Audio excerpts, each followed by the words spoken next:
Nah, baik, terima kasih kesempatan dan waktu yang telah diberikan kepada saya. Dan sebelumnya saya akan memperkenalkan diri. Nama saya Renu Tagule, NPM 19110302, kelas TIP 1904. Baik, kali ini presentasi saya dengan judul atau topik definisi, prinsip, pieces, dan penyebab kegagalan pengembangan sistem informasi. Baik, langsung saja pada judul pertama, yaitu definisi. Apa itu artinya definisi? Di sini saya akan menjelaskan arti dari kata definisi. Definisi berasal dari kata Latin atau definition, yang berarti pembatasan. Definisi yang mempunyai tugas, yang artinya menjelaskan arti kata-kata atau item-item. Jika demikian, definisi sebagai susunan kata yang digunakan untuk menetapkan arti bagi suatu kata atau bagi grup kata. Penjelasan tersebut diberikan secara tepat, jelas, dan singkat. Pada dasarnya, setiap definisi terdiri dari dua bagian, yakni definium dan definiens, di mana artinya kedua kata tersebut. Definium itu artinya kata atau grup kata yang didefinisikan, susunan yang telah didefinisikan. Sebagai contoh, coba perhatikan contoh kata berikut ini. Air yang membeku, di mana tim S disebut definium. Itu kata arti dari definium. Susunan kata setelah adalah, yaitu air yang membeku disebut definius. Jadi tujuan definisi ini sekiranya adalah untuk menghapus kata yang memiliki arti yang sama, khususnya kata-kata, agar tidak terjadi kesalahan dalam berpikir atau memahami, atau sehingga tidak menimbulkan salah paham. Baik, bagian B-nya atau judul keduanya, yaitu pengertian prinsip pengembangan kurikulum, di mana prinsip ini secara gramatikal, prinsip berarti asas atau dasar, keyakinan, dan pendirian. Dari pengertian ini tersirat makna bahwa kata prinsip menunjukkan pada hal yang sangat penting, mendasar atau perhatikan, memiliki sifat mengatur dan mengarahkan, serta sesuatu yang biasanya selalu ada atau terjadi pada situasi kondisi yang serupa. Pengertian dan makna prinsip ini menunjukkan bahwa prinsip itu memiliki fungsi yang sangat penting dalam kaitannya dengan keberadaan sesuatu. Baik, di bawah ini saya akan menjelaskan macam-macam prinsip atau pengembangan kurikulum. 1. Atau bagian A, prinsip umum. Di mana secara umum istilah relevansi pendidikan dapat diartikan sebagai kesesuaian atau keserasian pendidikan dengan tuntunan kehidupan. Dengan kata lain, pendidikan dipandang relevan bila hasil masalah relevasi. Pendidikan dengan kehidupan yang dapat ditinjau dalam 3 aspek. Di sini saya akan menjelaskan 3 aspeknya, yaitu 1. Relevansi pendidikan dengan lingkungan anak didik. Yang kedua, relevansi pendidikan dengan kehidupan yang akan datang. Ketiga, relevansi pendidikan dengan dunia kerja. Keempat, relevansi pendidikan dengan ilmu pengetahuan. Berarti di sini saya akan menyimpulkan bahwa relevansi pendidikan dengan kehidupan bukan hanya sekedar berkisar pada segi bahan atau isi pendidikan, juga menyangkut kegiatan dan pengalaman belajar implikasinya. Dalam pengembangan dan penggunaan kurikulum adalah mengusahakan pengembangan kurikulum sedemikian rupa sehingga mutu pendidikan dapat memenuhi jenis dan mutu tenaga kerja yang dibutuhkan oleh masyarakat. Yang bagian B-nya prinsip efektivitas. Di sini sudah dijelaskan bahwa prinsip ini menunjukkan pada suatu pengertian bahwa kurikulum selalu berorientasi pada tujuan tertentu yang ingin dicapai. Bagian B, C, prinsip efisien. Efisien ini dapat kita artikan sebagai suatu usaha pada dasarnya merupakan perbandingan antara hasil yang dicapai atau output dan hasil efisien dalam kegiatan pendidikan. Misalnya, efisien waktu, tenaga, peralatan, saran, dan biaya, atau sebagainya. Bagian D, prinsip kontinuitas. Kontinuitas atau kesinambungan dapat dimaksud saling hubungan antara beberapa tingkat pendidikan. Jenis program ini di bidang studi artinya menyusun kurikulum tingkat suatu pendidikan hendaknya dipertimbangkan. Dapat saya jelaskan dengan hal-hal berikut ini. Yang nomor 1, kesinambungan diantara sebagai tingkat sekolah. Kedua, kesinambungan diantara sebagai bidang studi. Baik, saya akan menjelaskan nomor 1-nya bidang tingkat sekolah. Di mana bahan pelajaran yang diperlukan untuk belajar lebih lanjut pada tingkat pendidikan yang lebih tinggi hendaknya sudah diajarkan pada tingkat pendidikan sebelumnya atau pendidikan dasar dari awal.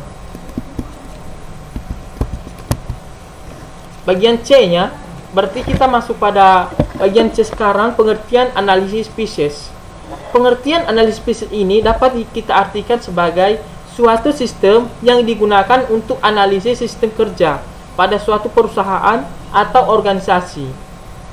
Di sini saya akan menjelaskan ada 6 kriteria analisis spesies, yang dimana 1, kinerja performance, informasi, kedua informasi atau information, ketiga ekonomi atau economic, keempat kontrol atau control, kelima efisiensi atau efisiensi, dan keenam pelayanan service. Di sini saya akan menjelaskan 6 kriteria dari pengertian analisis spesies itu. Kinerja artinya sebagai usaha yang telah disusun secara formal. Sedangkan informasi yang kita dapat dari berbagai macam sumber. Sekarang ekonomi sebagai tantangan utama atau para manajemen praktis bisnis pada saat ini. Di sini kita bisa melihat penjelasannya di bawah modul. Sekarang kita masuk pada bagian D-nya atau akhir judul presentasi saya, penyebab kegagalan pengembangan sistem informasi. Pengembangan solusi sistem informasi yang berhasil baik mengatasi masalah bisnis adalah tantangan utama untuk para manajer dan praktis atau bisnis saat ini. Seorang praktis bisnis bertanggung jawab untuk mengajukan atau pengembangan teknologi informasi baru atau meningkatkan bagi perusahaan. Adapun untuk seseorang manajer bertanggung jawab untuk mengelola usaha pengembangan yang dilakukan para spesialis sistem informasi dan para pemakai akhir bisnis. Mengembangkan solusi sistem informasi untuk mengatasi masalah bisnis dapat diimplementasikan dan dikelola sebagai beberapa proses bertahap atau beberapa siklus seperti yang ditunjukkan pada gambar di bawah ini. Bisa kita lihat pada gambar yang telah ada di PPT kita.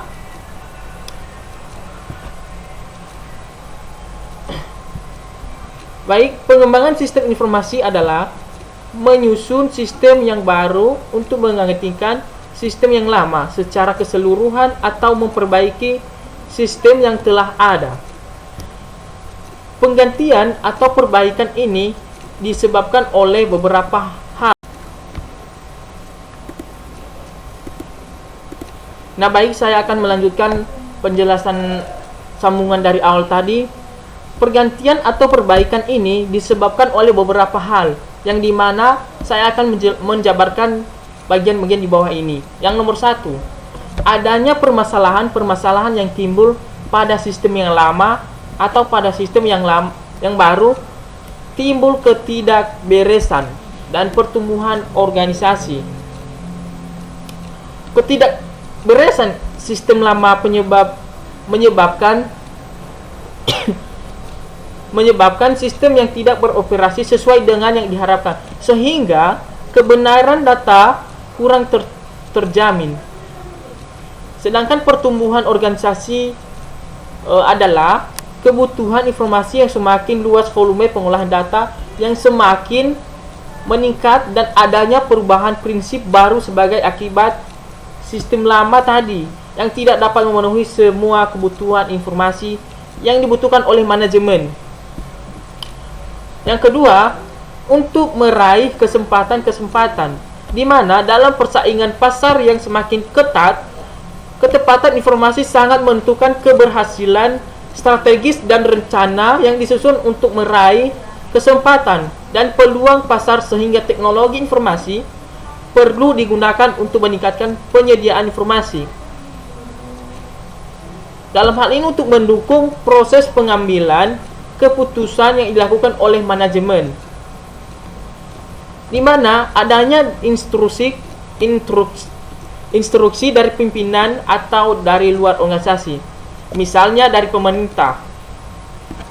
Itu sebagai contoh. Secara ringkasnya, kesuksesan sistem informasi menurut para ahli atau Rosemary Caveso dalam O'Brien 2005 di sini menjelaskan bahwa yang disebabkan oleh satu, keterlibatan pengguna, kedua, dukungan pimpinan, ketiga, kejelasan kenyataan kebutuhan, keempat, perencanaan yang tepat, kelima, harapan yang realistis. Sedangkan kegagalan sistem informasi di sini adalah satu, kurangnya input dari pengguna atau input dari pengguna dari luar. Kedua, kurangnya dukungan dari pimpinan. Misalnya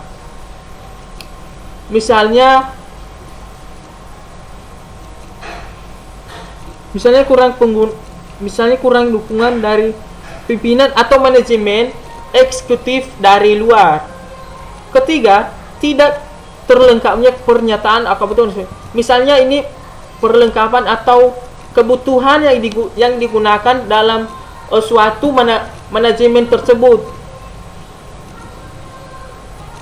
Keempat, pernyataan kebutuhan dan spesifikasi yang senantiasa berubah-ubah implementasi secara teknologi. Di sini kita bisa melihat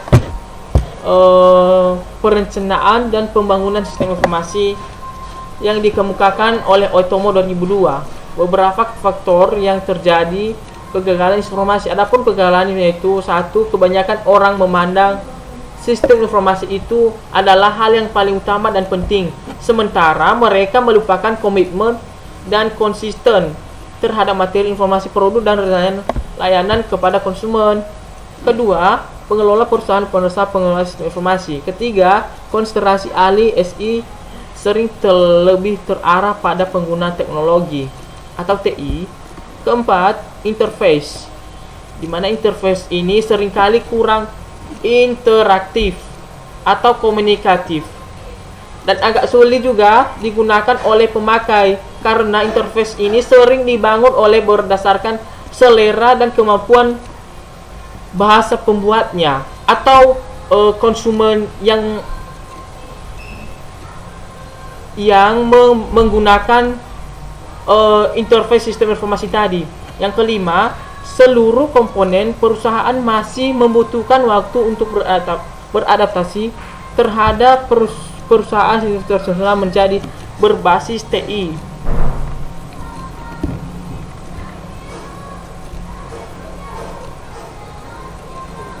Di sini saya akan menjelaskan ada 7 menurut Merriam 2006 yang dihindari dalam mengembangkan sistem informasi, yaitu satu, tidak berorientasi pada pengguna. Yang kedua, mencoba melayani semua fungsi manajemen atau pada tahap awal. Baik, saya akan menjelaskan nomor satunya, yaitu sistem informasi tidak menilai berdasarkan kecanggihan atau teknologi yang digunakan. Berarti yang tetap sejauh mana sistem dapat membantu manajemen dalam melaksanakan fungsi. Semakin besar perusahaan, semakin canggih teknologi informasi yang digunakan. Nomor duanya, yang artinya nomor duanya tadi, di sini saya akan menjelaskan yang tidak begitu lama atau yang tidak begitu tepat. Proyek yang seharusnya ini tidak berupaya atau untuk mengembangkan lebih dari 3, 1 atau 4 fungsi manajemen utama. Baik, demikian saja presentasi saya pada kali ini. Sekian dan terima kasih dari saya, Renu Tagule, NPM 110302 dari kelas TIP 1904. Sekian dan terima kasih.